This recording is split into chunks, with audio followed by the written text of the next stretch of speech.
আসসালামু আলাইকুম। আমি মোহাম্মদ মাহমুদ ইসলাম বলছি আমেরিকার নিউ জার্সি থেকে।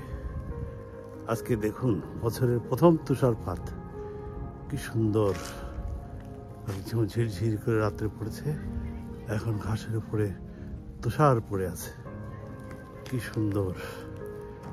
এটা একটা 25শে ডিসেম্বরের আগেই আজকেই এই তুষারপাতটা হয়ে গেল এবং ইটস এ গ্রেট এক্সপিরিয়েন্স। উইন্টারের প্রথম এই তুষারপাতটা আমি দেখলাম। এই দেখুন গাছের উপরে কিভাবে পড়ে আছে, বিউটিফুল বিউটিফুল। দেখেছেন কিভাবে পড়ে আছে, বিউটিফুল। যাই হোক, it's a great experience for me. দেখা হবে পরবর্তী কোন এক সময় কোন এক ভিডিওতে। ধন্যবাদ।